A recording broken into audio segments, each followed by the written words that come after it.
আমার ভাইয়েরা, সাহাবায়ে কেরাম রিদওয়ানুল্লাহি তাআলা আলাইহিম আজমাইন নবীজিকে প্রশ্ন করলেন, ইয়া রাসূলুল্লাহ, ইয়া হাবিবাল্লাহ, এই যে আমরা কুরবানি করি, এই কুরবানি এটা কি জিনিস? কুরবানি এটা কি? আল্লাহর নবী বলেন, সুন্নাতু আবিকুম ইব্রাহিম। এটা হলো তোমাদের পিতা ইব্রাহিম আলাইহিস সালাতু ওয়াস সালামের সুন্নাত। সাহাবায়ে কেরাম প্রশ্ন করলেন, এই কুরবানি আমরা করব, বিনিময় স্বরূপ আমরা কি পাব? আল্লাহর নবী সাল্লাল্লাহু আলাইহি ওয়াসাল্লাম বলেন, বিকুল্লি শাআরাতিন হাসানা। প্রত্যেকটা পশুর, কুরবানির পশুর গায়ের মধ্যে যত পশম আছে, যতগুলো লোম আছে, যতগুলো চুল আছে, প্রতিটা চুলের বিনিময়ে আল্লাহ পাক রব্বুল আলামিন একটি করে নেকি দান করবে। সাহাবায়ে কেরাম আবার প্রশ্ন করলেন, ফাসসুফ, ইয়া রাসূলুল্লাহ, সুফ এর ব্যাপারে আপনার মতামত কি? সুফ কি জিনিস? সুফ হলো, মুফাসসিরিনে কেরাম লিখেছেন, শাআরাতুন বলতে প্রতিটা পশমের যে পশুর যে বড় বড় পশম আছে এগুলোকে বোঝানো হয়। আর সুফ বলতে প্রতিটা পশুর যেই ছোট পশম, অনেক সময় দেখবেন বড় পশমের গোড়া দিয়ে আরো ছোট ছোট অসংখ্য পশম বের হয়, যেগুলো এখনো দেখা যায় না ঠিক মতো। তো প্রশ্ন করলেন, ইয়া রাসূলুল্লাহ, এগুলোর বিনিময়েও কি কিছু দেওয়া হবে? এই ব্যাপারে আপনার মতামত কি? আল্লাহ রাসূল বললেন, বিকুল্লি শাআরাতিন মিনাস সুফি হাসানাতুন। ওই রকম প্রতিটা গজাইতেছে মাত্র এই রকম পশমের বিনিময়েও আল্লাহ তাআলা একটা করে নেকি দান করবে। সুবহানাল্লাহ। এটা হলো কুরবানির ফজিলত। এই ফজিলত আল্লাহ তাআলা আমাদেরকে দিবেন কুরবানির কারণে। ইব্রাহিম আলাইহিস সালাতু ওয়াস সালাম যে কুরবানি দিয়েছেন, ওনার সন্তানকে যখন আল্লাহর জন্য জবাই করতে পরিপূর্ণ প্রস্তুত হয়ে জবাই করেছেন, ইসমাঈল আলাইহিস সালামের উপাধি হলো জবিহুল্লাহ, অর্থাৎ যাকে আল্লাহর জন্য জবাই করা হয়েছে, যিনি আল্লাহর জন্য জবাই হয়েছেন। প্রশ্ন হতে পারে যে হুজুর, উনি তো জবাই হন নাই। এই প্রশ্নের উত্তর হচ্ছে, উনি জবাই হন নাই, ওনার জবাই হতে কোনো বাধা ছিল? আল্লাহ তাআলা জবাই করে নাই, কিন্তু উনি তো জবাইয়ের জন্য রেডি হয়ে শুয়ে গেছেন। বাবাও জবাইয়ের জন্য পুষাইতে তো আর কম পুষায় নাই, ছুরি দিয়া সব চেষ্টাই করছেন, কিন্তু আল্লাহ তাআলা পুরস্কার স্বরূপ ওনার ফিরাইয়া দিচ্ছেন। সুবহানাল্লাহ। একটু জোরে বলেন না সুবহানাল্লাহ। কুরবানির আগে এত দুর্বল হইলে কি চলে? সামনে গরু টরু কিনবেন, শরীরে তো শক্তি দরকার। সম্মানিত হাজরিন,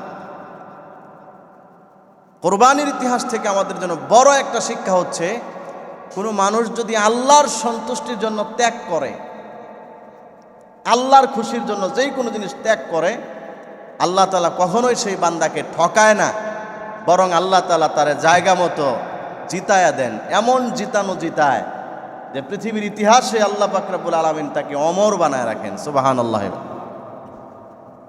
আমার ভাইয়েরা, ইব্রাহিম আলাইহিস সালাতু ওয়াস সালাম আল্লাহর জন্য কুরবানি করলেন। আল্লাহর জন্য নিজের সন্তানের গলার মধ্যে তিনি ছুরি চালাইলেন। এত বড় ত্যাগ তিনি স্বীকার করলেন, এতগুলো পরীক্ষা তিনি দিয়েছেন আল্লাহর জন্য, এতগুলো ত্যাগ তিনি স্বীকার করেছেন, কোনো পরীক্ষার মধ্যে তিনি হার মানেন নাই। আল্লাহ পাক রব্বুল আলামিন ইব্রাহিম নবীকেও ঠকায় নাই, বরং আল্লাহ পাক রব্বুল আলামিন ইব্রাহিম নবীকে গোটা পৃথিবীর মানুষের কাছে চিরস্মরণীয় অমর বানিয়ে রেখেছে। বর্তমান পৃথিবীতে যেই ধর্ম আমরা পালন করি, ইসলাম ধর্ম, ইতিহাস পর্যালোচনা করলে দেখবেন ইব্রাহিম নবীর আগে পৃথিবীতে মাত্র নবী ছিল 10 জন। ইব্রাহিম আলাইহিস সালামের আগে পৃথিবীতে 10 জন নবী ছিলেন। এরপরে যত নবী আছে সবগুলো ওনার সন্তান। আল্লাহ পাক রব্বুল আলামিন 90 বছর বয়সে ওনাকে যে সন্তান দিয়েছেন ইসমাঈল আলাইহিস সালাতু ওয়াস সালাম, ত্যাগ এবং তিতিক্ষার বিনিময়ে আল্লাহ পাক ওনাকে পুরস্কার স্বরূপ ফিরাইয়া দিলেন। ওনার বিবি সারা, যিনি কেনানে বসবাস করতেন বাইতুল মুকাদ্দাসের পাশে, উনি ওনার স্বামীকে বললেন, স্বামী আমার, আপনি তো পয়গম্বর, আপনার দোয়া আল্লাহ পাক রব্বুল আলামিন কবুল করেন। আপনার দোয়ার বরকতে আল্লাহ পাক রব্বুল আলামিন হাজেরাকে সন্তান দেখেছেন, সন্তান দিয়েছেন। আপনি আমার জন্য একটু দোয়া করেন। যদিও আমি বন্ধা মহিলা, এখনো পর্যন্ত আমার সন্তান হয় নাই, কিন্তু আপনি যদি দোয়া করেন, আমার দীর্ঘ বিশ্বাস আল্লাহ পাক রব্বুল আলামিন আমাকেও সন্তান দিবে। আল্লাহর কাছে তিনি দোয়া করলেন। আল্লাহ পাক রব্বুল আলামিন ওনার প্রথম স্ত্রী সারার গর্ভে ইসহাক আলাইহিস সালাতু ওয়াস সালামকে দান করেছেন। বলেন সুবহানাল্লাহ। এই পৃথিবীতে যত নবী রাসূল পয়গম্বরদেরকে আল্লাহ পাঠাইছেন, আগের 10 জন বাদে সব হলো ইসহাক নবীর বংশ থেকে। সুবহানাল্লাহ, জোরে বলেন। তার মানে কি বুঝলেন? সব ওনার নাতিপুতি। আবার সর্বকালের সর্বশ্রেষ্ঠ নবী, ওনার প্রথম সন্তান ইসমাইলের বংশ থেকে আল্লাহ পাঠাইছেন। তার মানে লক্ষ লক্ষ নবী রাসূল এবং সবার সেরা নবী মুহাম্মদুর রাসূলুল্লাহ সাল্লাল্লাহু আলাইহি ওয়াসাল্লাম, আল্লাহ তাআলা এই সব কিছু ওনার বংশ থেকে পাঠিয়েছেন শুধুমাত্র ইব্রাহিম নবীর এই ত্যাগের কারণে। আর এই নবীরাই পৃথিবীতে ইসলাম প্রচার করেছে। আজও পর্যন্ত যে ইসলাম চলছে, কিয়ামত পর্যন্ত যে ইসলাম চলবে, এই সব হলো ইব্রাহিম আলাইহিস সালামের সন্তানদের দাওয়াতের ফসল, সব হলো ইব্রাহিম নবীর সন্তানদের মেহনতের ফসল। সুতরাং আল্লাহ পাক রব্বুল আলামিন আল্লাহর জন্য ত্যাগ করার কারণে ইব্রাহিম নবীকে বিভিন্ন কার্যকলাপের মাধ্যমে পৃথিবীর মানুষের কাছে চিরস্মরণীয় আল্লাহ বানিয়ে রেখেছেন। কথা বলুন ঠিক কিনা? আল্লাহ পাক রব্বুল আলামিন কুরআনুল কারীমের মধ্যে বলেন, ফালাম্মা আ'তাসালাহুম ওয়া মা ইয়া'বুদুনা মিন দুনিল্লাহ ওয়াহাবনা লাহু ইসহাক ওয়া ইয়াকুব وهبنا له إسحاق ويعقوب وكلا جعلنا نبيا। আল্লাহ পাক রব্বুল আলামিন সূরা মারইয়ামে বলেন, ইব্রাহিম নবী যখন তার পরিবার পরিজন সমাজ সব কিছুকে আমি আল্লাহর জন্য ত্যাগ করে দিল, আমি আল্লাহ পাক রব্বুল আলামিন তাকে ইসমাইলকে দান করলাম, ইসহাককে দান করলাম। ওয়া কুল্লান জাআলনা নাবিয়্যা, এবং আমি আল্লাহ তাআলা এই দুনো সন্তানকে নবী হিসাবে নির্বাচিত করেছি। বলেন সুবহানাল্লাহ। তাহলে বাবার ত্যাগের বিনিময়ে আল্লাহ তাআলা সন্তানদেরকে নবী হিসাবে কবুল করছেন। এই ঘোষণা কার? আল্লাহ তাআলা। কোরআনুল কারীমের মধ্যে আরেক জায়গায় আল্লাহ তাআলা বলেন, وَلَقَدْ أَرْسَلْنَا نُوحًا وَإِبْرَاهِيمَ وَجَعَلْنَا فِي ذُرِّيَّتِهِمَا النُّبُوَّةَ وَالْكِتَابَ فَمِنْهُمْ مُهْتَدٍ وَكَثِيرٌ مِّنْهُمْ فَاسِقُونَ। সূরাতুল হাদীদে আল্লাহ পাক রব্বুল আলামিন বলেন, আমি আল্লাহ পাক রব্বুল আলামিন পৃথিবীতে নূহ নবীকে প্রেরণ করেছি, ইব্রাহিম নবীকে প্রেরণ করেছি, এবং এই দুইজনের বংশের মধ্যে আমি আল্লাহ নবুয়াত এবং কিতাব দান করেছি। তার মানে পৃথিবীর সমস্ত নবী এবং সমস্ত কিতাব এই দুই নবীর বংশের মধ্যে আমি আল্লাহ দিয়েছি। সুবহানাল্লাহ ওয়া বিহামদিহি। নূহ আলাইহিস সালাতু ওয়াস সালামকে আল্লাহ তাআলা স্পেশালি এখানে উল্লেখ করেছেন, কারণ দেখেন আদম আলাইহিস সালামের পরে নূহ নবীকে বলা হয় দ্বিতীয় আদি পিতা। কারণ ওনার প্লাবনে, ওনার সময় যে বন্যা হয়েছিল, আল্লাহ তাআলা বিশেষ কয়েকজন মানুষকে বাকি রাখা, এছাড়া সব কিছুকে ধ্বংস করে দিয়েছিলেন। পরবর্তীতে পৃথিবীর প্রজন্ম শুরু হয়েছে এই নূহ আলাইহিস সালাম থেকে। এজন্য ওনাকে বলা হয় দ্বিতীয় আদম বা দ্বিতীয় জাতির এই কি বলে আদি পিতা। আদম আলাইহিস সালাম মুসলিম জাতির আদি পিতা, পৃথিবীর সমস্ত মানুষের আদি পিতা আদম আলাইহিস সালাম, আর হযরত নূহ আলাইহিস সালামকে বলা হয় দ্বিতীয় আদি পিতা। তাহলে আল্লাহ তাআলা ওনার সন্তানদের মধ্যে নবী বানাইছেন। আরেকজনের কথা আল্লাহ বললেন ইব্রাহিম আলাইহিস সালাম, তার বংশে নবী রেখেছি, কিতাব দিয়েছি। তার মানে পৃথিবীর মানুষের হেদায়েতের জন্য যত নবী পাঠাইছি, যত কিতাব পাঠাইছি, এই সব কিছুকে আল্লাহ পাক রব্বুল আলামিন ইব্রাহিম নবীর বংশে দান করেছেন। সুবহানাল্লাহ।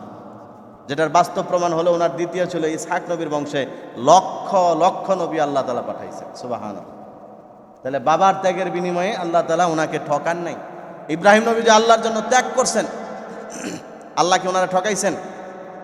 এই ওরা সাইডে, আল্লাহ তাআলা ওনাকে ঠকাইছেন? কথা বলেন, ঠকাইছেন? ঠকান নাই। আল্লাহ তাআলা ওনাকে জিতায় দিয়েছেন।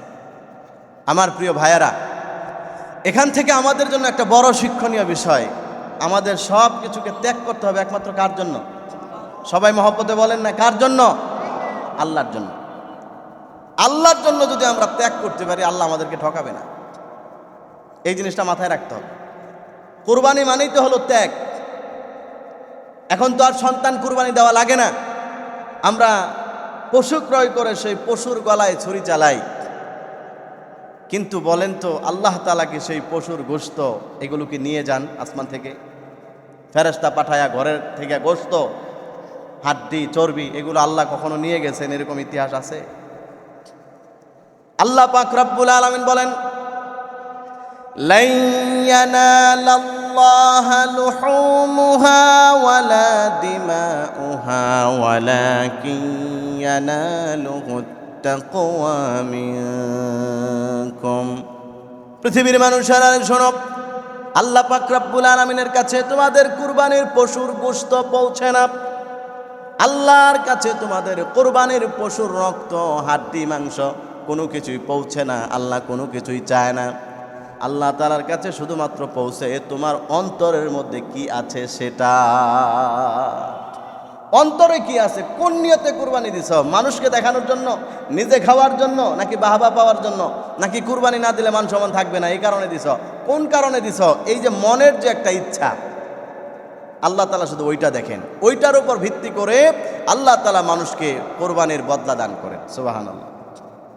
ইব্রাহিম আলাইহিস সালাম আল্লাহর জন্য সব কুরবানি করে দিছে, আর আজকে আমরা ইব্রাহিম নবীর সন্তান দাবি করে কুরবানি দেই, গোশত সবটা নিজে খাওয়ার চিন্তা করি, গরিব মানুষরে ঘরের দরজা থেকে ফিরাইয়া দেই, কুরবানির দিন গোশতটা পর্যন্ত ঠিক মতো দেয় না। কথা বলেন ঠিক না বেঠিক? এমন ফ্যামিলি আছে না? বলেন না সবাই, আছে না নাই? গরুটা কুরবানি দিয়া সব ভিতরে ঢুকে দেখবেন তালা মেরে ধুয়ে দিছে গেট, আর কাউরে দিবে না। তাহলে আপনি কিসের কুরবানি দিলেন? যদিও নিজেরটা নিজে খাওয়া জায়েজ আছে, আরে ভাই জায়েজ থাকলে সব কিছু খাইতে হবে এরকম কোনো কথা আছে? মাটি খাওয়া তো জায়েজ আছে, বালু খাওয়া জায়েজ আছে। কয়দিন বালু খাইছে? আমরা কেউ বালু খাইছি এই পর্যন্ত? মুখে কথা বলেন না ভাই, খালি মাথা লালাইতে হবে না। এই পর্যন্ত কেউ মাটি খাইছি? মাটি খাওয়া জায়েজ আছে না? তাহলে জায়েজ থাকলে সব খাইতে হবে এরকম কোনো কথা আছে? পাইছে মাসালা একটা, কুরবানি গোশত তো নিজেরটা নিজে খাওয়া জায়েজ, এলাকা সব নিজেই খায়, এটা কোনো কথা? নিজেরটা যদি নিজেই খাইবেন তাহলে আল্লাহর জন্য কি করলেন? এজন্য আমরা সবাই নিয়তটাকে খালেজ করব। কোরবানি দিতেছি একমাত্র আল্লাহ সন্তুষ্টির জন্য, সব মানুষের দিয়ে দিব ইনশাআল্লাহ। আজকে একটা বিষয় বলি, অনেকের মানে খারাপ লাগতে পারে, তবে আমাদের সমাজের অবস্থা হলো, মানুষ যেই পরিমাণ কুরবানি দেয় এই পরিমাণ ইসলামের একটা ফরজ বিষয় জাকাত দেয় না। কেন দেয় না জানেন? আমি চিন্তা ভাবনা করে যেটা আমার কাছে মনে হইল, কুরবানি গোশত তো নিজে খাইতে পারে এই কারণে দেয়, জাকাত তো আর নিজে খাইতে পারে না। এই জন্য অনেক মানুষ জাকাত ফরজ হওয়ার পরেও দেখবেন জাকাত দেয় না।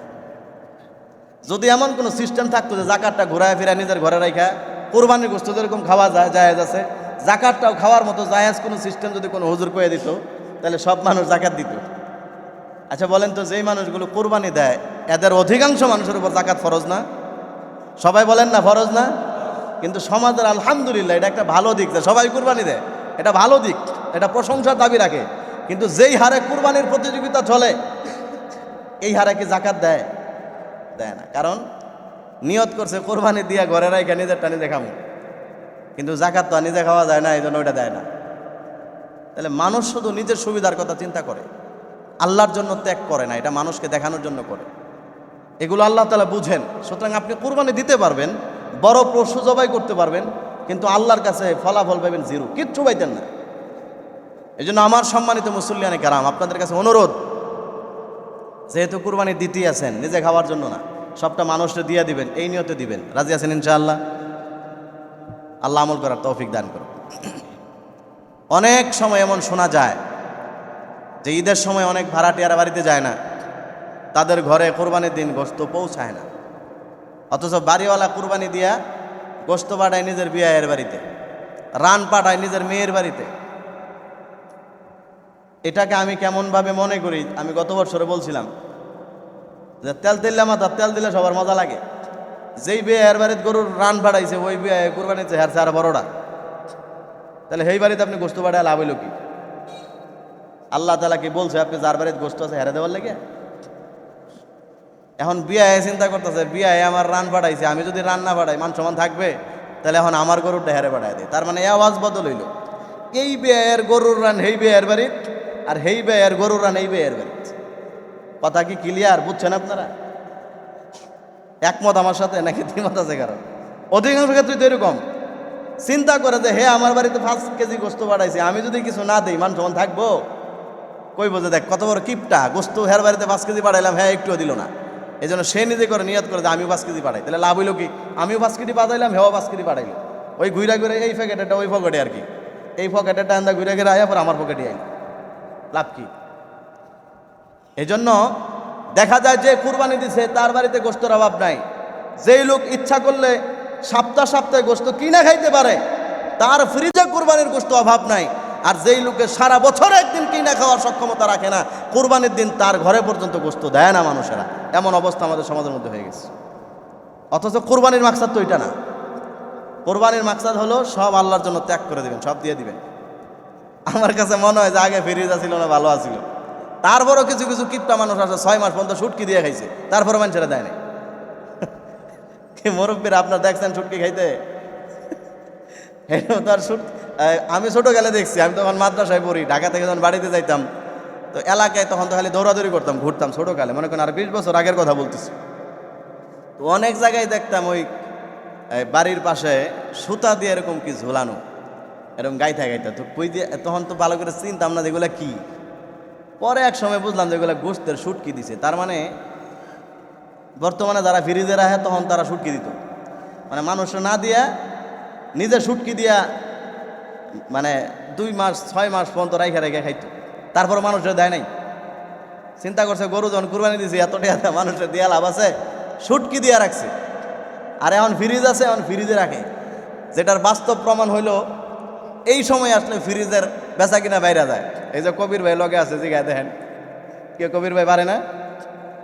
অনেকের ডিপ ফ্রিজ কেনার চাহিদা বাইরে যায়। উদ্দেশ্য কি? একটা বড় কুরবানি দিব, ওই গোস্ত রাখবো কই? না ফরমান কোথাকার, তুই খাওয়ার লেগে কুরবানি দিতে ডিপ ফ্রিজ কিনতেছে গোস্ত রাখার লেগে, তার মানে কুরবানি দিতেছে নিজেরটা নিজে জমা করে রাখার লেগে। ও তো মানুষে দেওয়ার জন্য দেয় নাই।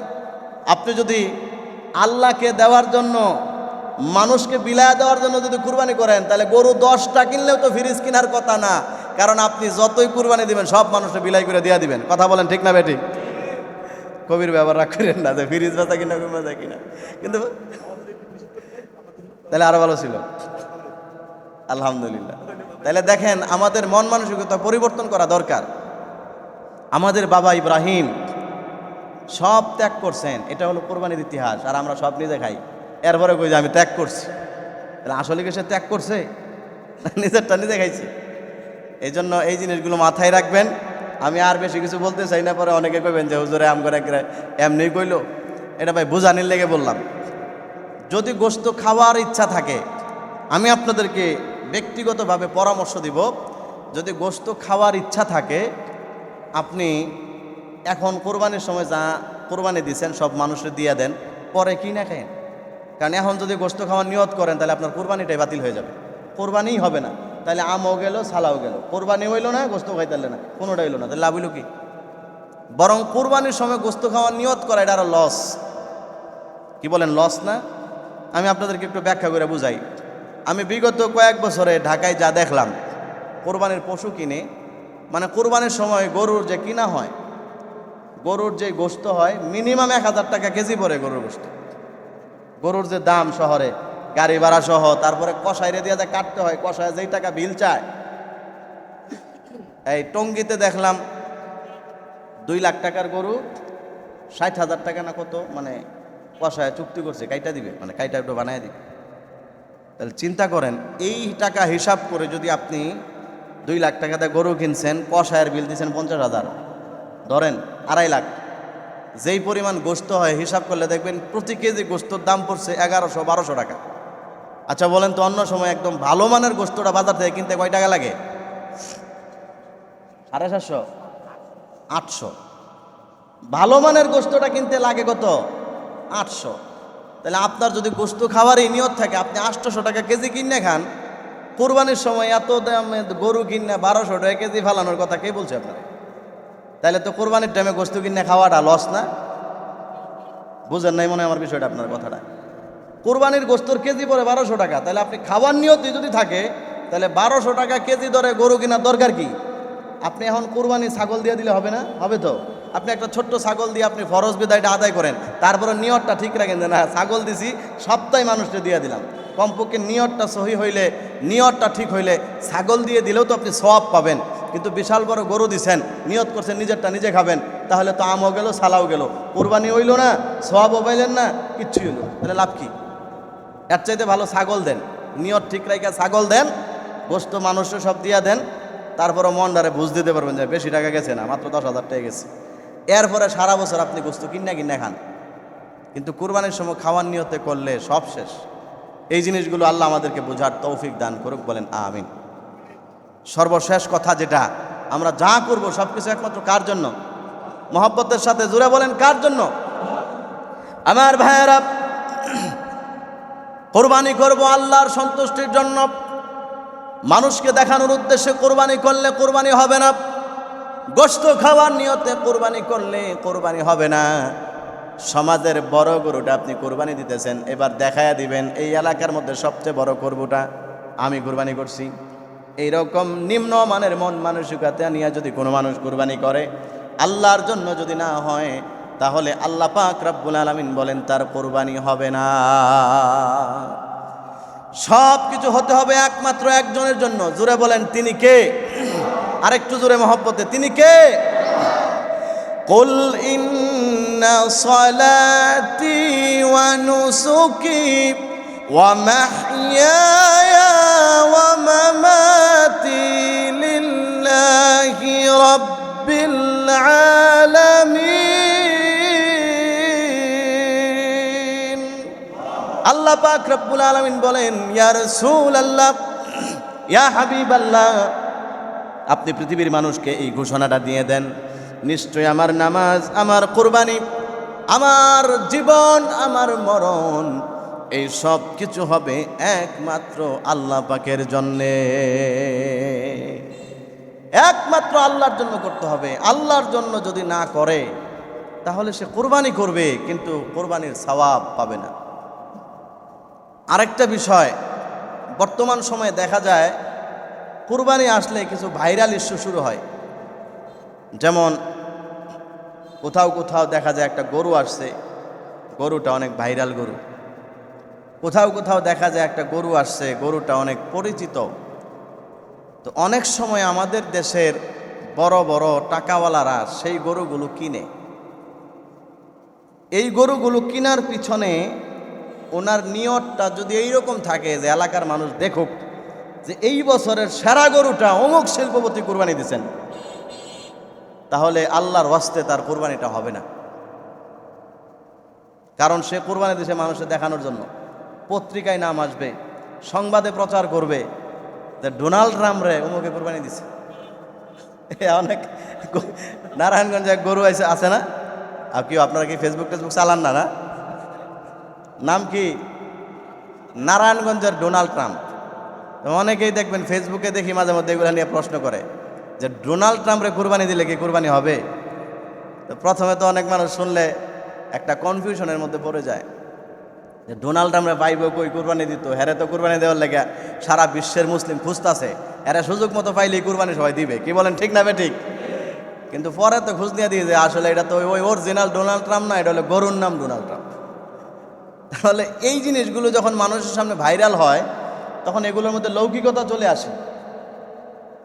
সবাই বলবে যে অমুকে অমুকরে কুরবানি দিছে, অমুক গরুটা কিনছে, এটা তার নিজের একটা ক্রেডিট, প্রেস্টিজ, মানুষের সামনে দেখানোর একটা ভাব চলে আসে।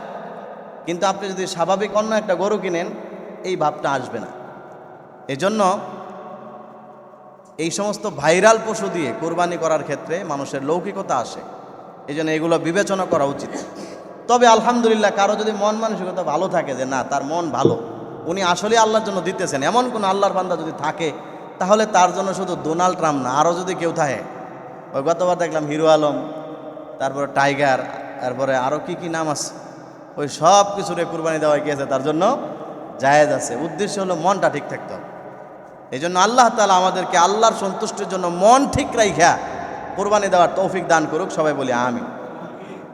সম্মানিত হাজিরিন, আমাদের সময় খুব শেষ, কম, আর মাত্র কয়েক মিনিট সময় আছে। গুরুত্বপূর্ণ কয়েকটা পয়েন্ট আপনাদের সামনে বলছি, মনোযোগ দিয়ে শুনবেন। 1 নম্বর বিষয়, আরাফার দিন রোজা রাখা।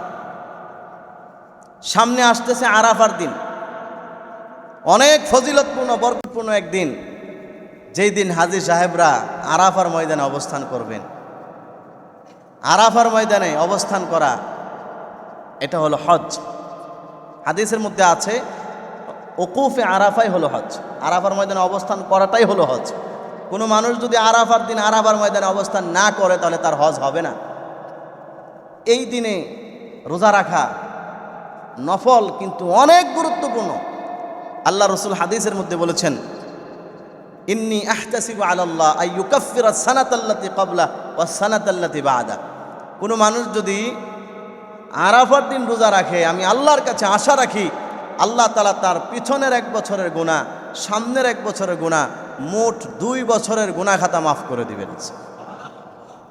এই জন্য আমরা আরাফার দিন রোজা রাখার ব্যাপারে চেষ্টা করব, বলেন ইনশাআল্লাহ। এখন আরেকটা গুরুত্বপূর্ণ প্রশ্ন, যে হুজুর আরাফার দিন কবে? এই প্রশ্নের উত্তরটা সহজ, কিন্তু আমরা অনেকে আবেগের কারণে প্যাঁচ লাগায় ফেলি। অনেকে মনে করি হাজী সাহেবরা যেই দিন আরাফার ময়দানে অবস্থান করতেছেন, ওই দিনটাই হলো সারা বিশ্বের জন্য আরাফার দিন, এই জন্য ওই দিন তারা রোজা রাখে। আর অনেকের বক্তব্য হচ্ছে, যেই দেশে যেই দিন চাঁদ উঠবে, ওই দিনটা হলো তাদের জন্য 9 তারিখ, যেটা ওইটা হলো আরাফার দিন। এখন আমরা আমল করব কোনটা? এটাই যে আপনি আপনার দেশের হিসাবে হিসাব করবেন। মূলত আরাফার দিন হলো 9 তারিখ, জিলহজ মাসের 9 তারিখ হলো কি আরাফার দিন। সুতরাং আমাদের দেশে যেই দিন 9 তারিখ, ওই দিন আরাফার দিন। আর যারা বলে হাজী সাহেবরা যেদিন আরাফার ময়দানে আছে, ওই দিন আরাফার রোজা রাখতে হবে, ওইটা আরাফার দিন, তখন ওনারা তাদের সাথে মিলাইয়া বাংলাদেশের 8 তারিখে রোজা রাখে। এটা হলো তাদের মতো আরাফার দিন। তো এখানে আমাদেরকে একটা বিষয় খেয়াল করতে হবে, প্রশ্ন অনেকগুলো আসে, অনেকগুলো বিষয় অস্পষ্ট থেকে যায়। যেমন আরাফার পরের দিন হলো ঈদের দিন, আরাফার পরের দিন হলো কি ঈদের দিন। তাহলে আমাদের দেশের যারা সৌদি আরবের সাথে মিল রেখে আরাফার দিন রোজা রাখে, তারা কি সৌদির সাথে মিল রেখে পরের দিন কোরবানি করে? বুঝেন না এই বিষয়টা? কোরবানি করে? কোরবানি করে না। 2 নম্বর বিষয়, যারা সৌদি আরবের সাথে মিল রেখে আরাফার দিন রোজা রাখে, সৌদি আরব যে সময় ইফতার করে, বাংলাদেশের কি এই দিন ওই সময় ইফতার করে? সৌদি আরবে যে সময় সাহারি খায়, বাংলাদেশ ওই সময় সাহারি খায়? খায় না। বিষয়গুলো বুঝলে একদম সহজ, এখানে প্রশ্ন বা ইখতিলাফের কিছুই নেই। শরীয়তের মানদণ্ড হচ্ছে, যে যখন চাঁদ দেখবে সে তখন রোজা রাখবে, সে তখন রোজারা ভাঙবে। যে যখন চাঁদ দেখবে, চাঁদের অনুযায়ী সে আমল করবে। আমাদের দেশে আমরা যেই দিন চাঁদ দেখি, ওই দিন রোজার ঈদ করি, ওই সময় কোরবানি ঈদ করি। সৌদি আরব একদিন আগে দেখছেন, একদিন বসে, সৌদি আরব একদিন আগে দেখছেন, তারা একদিন আগে করবে। তাদের আকাশে যে চাঁদ দেখা যায়, ওই হিসাব অনুযায়ী তাদের চাঁদ উঠছে আমাদের একদিন আগে। সুতরাং তাদের 9 তারিখ আমাদের একদিন আগে, এটা স্বাভাবিক বিষয়। সুতরাং তারা তাদের হিসাবে করতেছে, কিন্তু আমাদের দেশে এখন 9 তারিখ হয় নাই। তাহলে আমাদের দেশে যারা 9 তারিখ মনে করে আরাফার দিন রোজা রাখে ওদের মতো, তাহলে এখানে প্রশ্ন থেকেই যায়। এজন্য আমরা প্রশ্ন যেন না থাকে, সন্দেহ যেন না থাকে, এই ক্ষেত্রে উলামায়ে কেরাম সর্বশেষ সমাধান যেটা দিয়েছেন, একটা কাজ করতে পারেন যে মনের মধ্যে তো আর খুঁতখুঁতানি রেখে লাভ নাই, এই জন্য আপনি 2 দিনের রোজা রাখেন।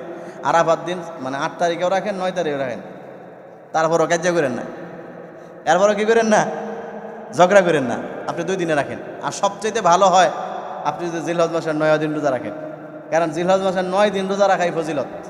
9 দিনের ফজিলতের কথাই হাদিসের মধ্যে আছে। আল্লাহ আমাদেরকে আমল করার তৌফিক।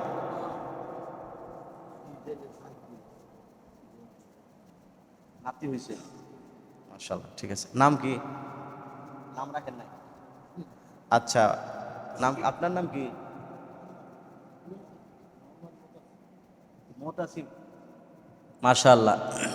ওই যে কাকা আসছেন সামনে, জনাব হাজী মুতাসিম সাহেব, ওনার নাতি হয়েছেন, 4 দিন বয়স। সবার কাছে দোয়া চাইছেন, আমরা দোয়া করবো আল্লাহ তাআলা যেন সুস্থতার সাথে লম্বা হায়াত দারাজ করেন, বলেন আমিন, এবং দিনের একজন খাদেম হিসেবে কবুল করেন। তো রোজা সংক্রান্ত আলোচনাটা গেল। 2 নম্বর বিষয় হলো ঈদের রাতে ইবাদত করা। হাদিসের মধ্যে আছে, যে ব্যক্তি 2 ঈদের রাতে ইবাদত করবে, তাহলে কিয়ামতের দিন, যেই দিন মানুষের অন্তরগুলো ভীত সন্ত্রস্ত থাকবে, ওই দিন সেই ইবাদতকারীদের কোনো ভয় থাকবে না। সুবহানাল্লাহ। তাহলে রোজার ঈদের রাতের দিন, কুরবান ঈদের রাতের দিন ইবাদত করা অনেক সওয়াবের কাজ। কিন্তু আমরা অনেকে ফটকা ফুটায়, বাজি ফুটায়, অনেকে লাইটিং করে, বক্স বাজায়, নাজায়েজ হারাম গান, লাফালাফি ফালাফালিতে লিপ্ত হয়। ইবাদত করবে তো দূরের কথা, বরং কুরবানি বা ঈদ একটা ইবাদত, এটা মাথায় রাখতে হবে। ঈদ কিন্তু অন্যান্য সংস্কৃতির মতো না, ঈদ একটা ইবাদত। এই ঈদ আনন্দ করার জন্য আমাদেরকে দিয়েছেন কে? আল্লাহ তাআলা। সুতরাং ঈদের নামাজ যে পড়ি, এটা আল্লাহর ইবাদত, আল্লাহর হুকুম। সুতরাং আমরা ইবাদতটা যেন নষ্ট না করি। আমি প্রতিবারই বলে যাই, আমার এলাকার সম্মানিত মুরব্বিয়ানে কেরাম যারা আছেন, আপনারা একটু এই ব্যাপারে নজর দিবেন, যেন আপনার এলাকায় এরকম হারাম কোনো পরিবেশ কায়েম না হয়। ঈদের আনন্দটা যেন গুনার দ্বারা পরিবর্তন না হয়। ইনশাল্লাহ খেয়াল রাখবেন তো? ইনশাল্লাহ। এবং আমরা গার্জিয়ান যারা আছি, আমরাও সবাই খেয়াল রাখবো, আমার সন্তান যেন, আমার ভাই ভাতিজা যেন এরকম কাজের মধ্যে না জড়ায়। আল্লাহ তৌফিক দান করুক, বলে না আমিন। তারপরে আরেকটা আলোচনার বিষয় হলো গোশত সবাইকে ভাগ করে দিয়ে দেওয়া। আমি এটা আগেই বলে দিছি, কোরবানির গোশত নিজেরটা নিজে খাওয়া জায়েজ আছে, কিন্তু যেহেতু আল্লাহর জন্য দিতেছি, সুতরাং আমরা খেয়াল করে করে আল্লাহর জন্য ভাগ করে নিজ দায়িত্বে পৌঁছায় দিব ইনশাআল্লাহ। অনেক গরিব মানুষ আছেন, সে গরিব কিন্তু তার আত্মমর্যাদা আছে, নিজের একটা প্রেস্টিজ আছে, সারা জীবন না খেয়ে থাকলেও আপনার কাছে কখনো হাত পাতবে না। শরীয়তের পরিভাষায় তাদেরকে বলা হয় মিসকিন। আল্লাহ রসুল বলেছেন, তোমরা তাদেরকে খুঁজে বের করে করে তার মান সম্মান যেন ঠিক থাকে, ওই রকম গোপনে তার কাছে পৌঁছায় দাও। যেহেতু সে মানুষের কাছে আসতে বা মানুষের সামনে প্রকাশ পাইতে একটু লজ্জা পায়, তাহলে তুমি তার গোপনে তার কাছে পৌঁছায় দাও। সুতরাং আপনি আপনার এলাকায় খোঁজ করবেন, এরকম অনেক ভাড়াটিয়া আছে, অথবা এলাকার বাড়িওয়ালাই আছে, মনে করেন কোনো পরিস্থিতির কারণে সে এখন দুর্বল হয়ে গেছে, এবার কুরবানি দিতে পারে নাই, কিন্তু শরমে কাউরে বলেও নাই, লজ্জায়, আপনি তারা গোপনে গোপনে পৌঁছায় দিবেন। আরে ভাই, দুনিয়ার কেউ না দেখুক, একজনে তো দেখছেন, তিনি কে? আল্লাহ তাআলা দেখছেন। আপনি যদি এই যে এতটুকু যদি আল্লাহর জন্য করতে পারেন, যে একদিন একজনকে আল্লাহর জন্য দিয়েছেন, দুনিয়ার কাউরে জানান নাই, গোপনে দিয়েছেন আল্লাহর জন্য, আল্লাহ তাআলা দেখে রাখছেন। এমনও হতে পারে এই একটা আমল যদি আল্লাহ কবুল করে, এটার বিনিময়ে আপনাকে কিয়ামতের দিন নাজাতের ফয়সালা করবে ইনশাআল্লাহ। এই জন্য প্রতিটা মানুষের জীবনে এমন কিছু আমল থাকা দরকার, যেটা শুধুমাত্র আমি জানি আর আমার আল্লাহ জানে, দুনিয়ার মানুষ না জানে। কাজেই গোশত দিতে গিয়ে যে অমুকের গোশত দিলাম, সেলফি দিলেন না, ছবি দিলেন না, ফেসবুকে এগুলো প্রচার করেন না, কারণ অনেকে এগুলো নিজের আত্মমর্যাদায় লাগে, যে আমার মনে হয় ভিক্ষুকের মতো দিতেছে, বিষয়টা কেমন দেখা যায়। এই জন্য এই কাজগুলো করবো না। রাজি আছেন তো সবাই? ইনশাআল্লাহ খুঁজা খুঁজা গোশতগুলো দিয়ে দিবেন। আলহামদুলিল্লাহ, আমাদের এই এলাকায় একটা সমাজ আছে, আমি তো এখানে অনেক দিন, মোটামুটি 5 বছর শেষ। তো এখানে একটা সমাজ ব্যবস্থা আছে, যে গোশত 3 ভাগ করে 1 ভাগ সমাজে দিয়ে দেয়, তারপরে সবাইকে ভাগ বাটোয়ারা করে পৌঁছায়। এটা মুস্তাহাব আমল, আমরা এখানে সবাই অংশগ্রহণ করবো ইনশাআল্লাহ। এরপর আরেকটা বিষয় হচ্ছে তাকবীরে তাশরিক। জিলহজ মাসের 9 তারিখ ফজর থেকে 12 তারিখ আসর পর্যন্ত 23 ওয়াক্ত নামাজে তাকবীর পড়া প্রতি ফরজের পরে পুরুষের জন্য জোরে জোরে আওয়াজে পড়া ওয়াজিব, মহিলাদের জন্য আস্তে পড়া ওয়াজিব। আমার সাথে একবার পড়েন, আল্লাহু আকবার, আল্লাহু আকবার। লা ইলাহা ইল্লাল্লাহু ওয়াল্লাহু আকবার, আল্লাহু আকবার, ওয়ালিল্লাহিল হামদ। এটা হলো তাকবীরে তাশরিক। এই তাকবীর পড়া ওয়াজিব। প্রতি ফরজ নামাজের পরে একবার জোরে পড়া পুরুষের জন্য ওয়াজিব, মহিলাদের জন্য আস্তে আওয়াজে পড়া ওয়াজিব। এটা মা বোনদেরকেও বলে দিবেন, আল্লাহ আমল করার তৌফিক দান করুন। এরপরে গুরুত্বপূর্ণ আরেকটা প্রশ্ন, যে যিনি জবাই করবেন তাকে আপনি পারিশ্রমিক দিবেন কিনা। এই প্রশ্নের উত্তর হচ্ছে, আমি খুব জোরালোভাবে বলছি, আপনি অবশ্যই তাকে পারিশ্রমিক দিবেন। কারণ সব জিনিস মাংনা খাওয়ার চেষ্টা করবেন না। এত টাকা দিয়ে কুরবানি দিতে পারছেন, যিনি জবাই করবেন তাকে একটা পারিশ্রমিক দিবেন। এটা হাদিয়া না, এটা পারিশ্রমিক। হাদিয়া কাকে বলে জানেন? যেটা বিনিময় ছাড়া হয়। এই যে কাকা একটু আগে আসছে, আমার হাদিয়া দিয়ে গেছেন, এটার কোনো বিনিময় নাই। আমি কি ওনার বাড়িতে একদিন কাজ করে দিছি, এরপর টাকা দিছে? এমনি দিয়ে গেছে মহব্বতের সাথে। এটা হলো হাদিয়া, যেটা বিনিময় ছাড়া। আরেকটা হলো পারিশ্রমিক। পারিশ্রমিক মানে আমি কাজ করে দিছি, আপনি দিবেন।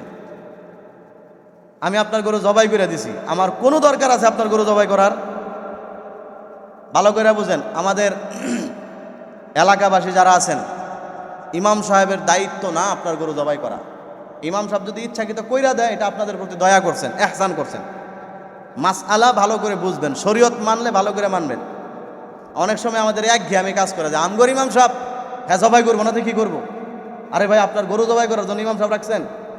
ইমাম সাহেবের কাজ হলো নামাজ পড়ানো। ওনারা যে দায়িত্ব দিয়েছেন, এটা আমি খতিব, আমার কাজ কি? জুমার দিন বয়ান করা, খুতবা দেওয়া, আপনাদেরকে নিয়ে দোয়া করা। এখন আপনার এলাকার একজন মারা গেছে, তার জানাজায় উপস্থিত হওয়া আমার জন্য জরুরি। আমাদের দেশে অনেক মানুষের ইমামতি যায় এই কারণে, যে খতিব সাহেব আমাদের এলাকার এক নেতা মারা গেল, এলাকার একজন মুরব্বী মারা গেল, জানাজায় আসলো না, এই খতিব দরকার নেই। এটা খতিবের উপর জুলুম করা হয়, কারণ এটা তার দায়িত্ব না। কিন্তু আমি যদি আসি, এটা হলো তার প্রতি আমার মহব্বত, ভালোবাসা, যে এই লোকদের সাথে একসাথে চলি, ওনাদেরকে বয়ান করি, ওনারা আমার মুসল্লি, আমি তাদের ইমাম, তাদের সাথে একটা আমার আন্ডারস্ট্যান্ডিং আছে, হৃদ্যতা আছে। সুতরাং এখানে আমার যাওয়া দরকার, এটা আমার মানবতা। আমি এখানে ব্যক্তিগতভাবেই আসবো, আপনার বলার দরকার নেই। কিন্তু যদি কোনো কারণে না আসি, এটার জন্য আপনি আমার বিরুদ্ধে অ্যাকশান নিতে পারবেন না। আপনার এলাকার ইমাম যিনি, ওনার দায়িত্ব হলো নামাজ পড়ানো, আপনার গরু জবাই করে দেওয়া ওনার দায়িত্ব না, এটা হলো শরীয়ত। ভালো করে বুঝেন, আমি আগেই বলতেছি, আপনার গরু জবাই করে দেওয়া এটা ওনার দায়িত্ব না। উনি যদি এমনি করে দেয়, যে এলাকায় থাকি, ওনারা আমার মুসল্লি, আমি তাদের ইমাম সাহেব, আমি ঠিক আছে গরুটি জবাই করে দিলাম, এমনি তো বইয়ে রয়েছি, এটা ওনার আপনাদের প্রতি একটা হৃদ্যতা, ভালোবাসার বহিঃপ্রকাশ। তাহলে উনি যদি এই নিয়তেও করে যে আমি এমনি জবাই করে দিতে, ভালোবাসার বহিঃপ্রকাশ, তাহলে যে ইমাম সাহেব এত ভালোবাসা দেখাইলো, ওনার জামাগুলো রক্ত রঞ্জিত করলো, এত টাকা দেয় ছুরি কিনা দাঁড়ায়া গরুগুলো জবাই করে দিল, আপনি একটু ভালোবাসা দেখাইবেন না? কি ভাই, ভালোবাসা খালি একজনে দিবেন, আপনারা ভালোবাসা দেখাবেন না? আরে ভাই, যারা শুনতেছেন কুরবানি দিবেন, এলাকার একটু হা না বলেন, দেখাবেন না? আপনারা একটু ভালোবাসা দেখেন। উনি আপনাদেরকে ভালোবাসায় কুরবানি করে দিতেছে, আপনিও তারা ভালোবাসা দিবেন। বলার দরকার নাই, মুট করে আপনার মন চায় 10,000 টাকা দিয়ে দিবেন, খুশি হইয়া। কথার কথা বললাম আর কি।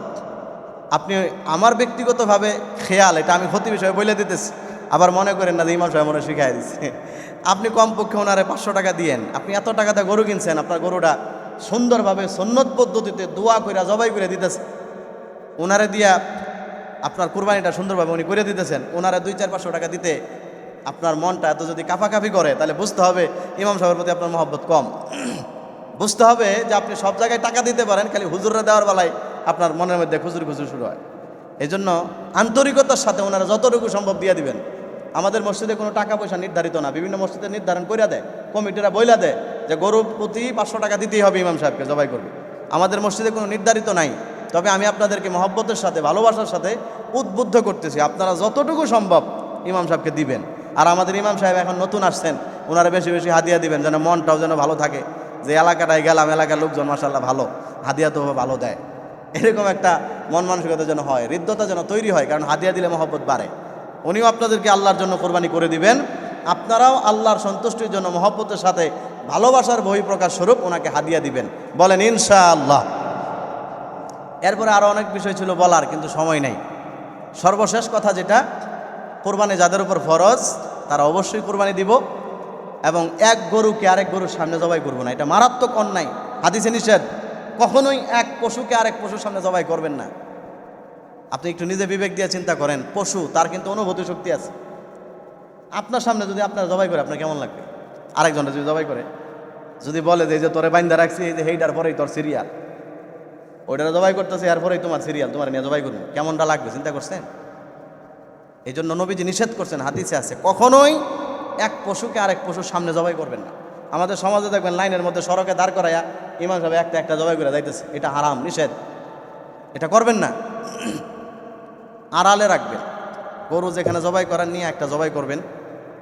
2 নাম্বার বিষয় হলো গরু জবাই করার পরে গরুটারে ঠান্ডা হইতে দিবেন। এই বিষয়গুলো গুরুত্বপূর্ণ পয়েন্ট, মনে রাখেন। কারণ হচ্ছে গরুকে যখন জবাই করা হয়, একটা পশুকে আপনি জবাই করছেন, তার জানটা বের হইতে তো সময় লাগবে। কষাই আমাদের সমাজের, কষাই তো কষাই। আমাদের সমাজে মানুষ উল্টাপাল্টা করলে তারা কি কয়? কষায়। মানে যার চোখের মধ্যে কোনো রক্ত নাই, যার মধ্যে মানবতা দয়া বলতে কিচ্ছু নাই, তারা সবাই কয় কষায়। যে কষায় আসলেই কষায়। দেন গরুরে মাত্র জবাই করে সারছে, দেখবেন ও ধৈরা গরুর পায়ের মধ্যে পাগুলো গোছাইতেছে, হাতগুলো কাটতেছে, চামড়া চুলানো শুরু করে দিচ্ছে। এই কাজটা আপনারা করতে দিয়েন না।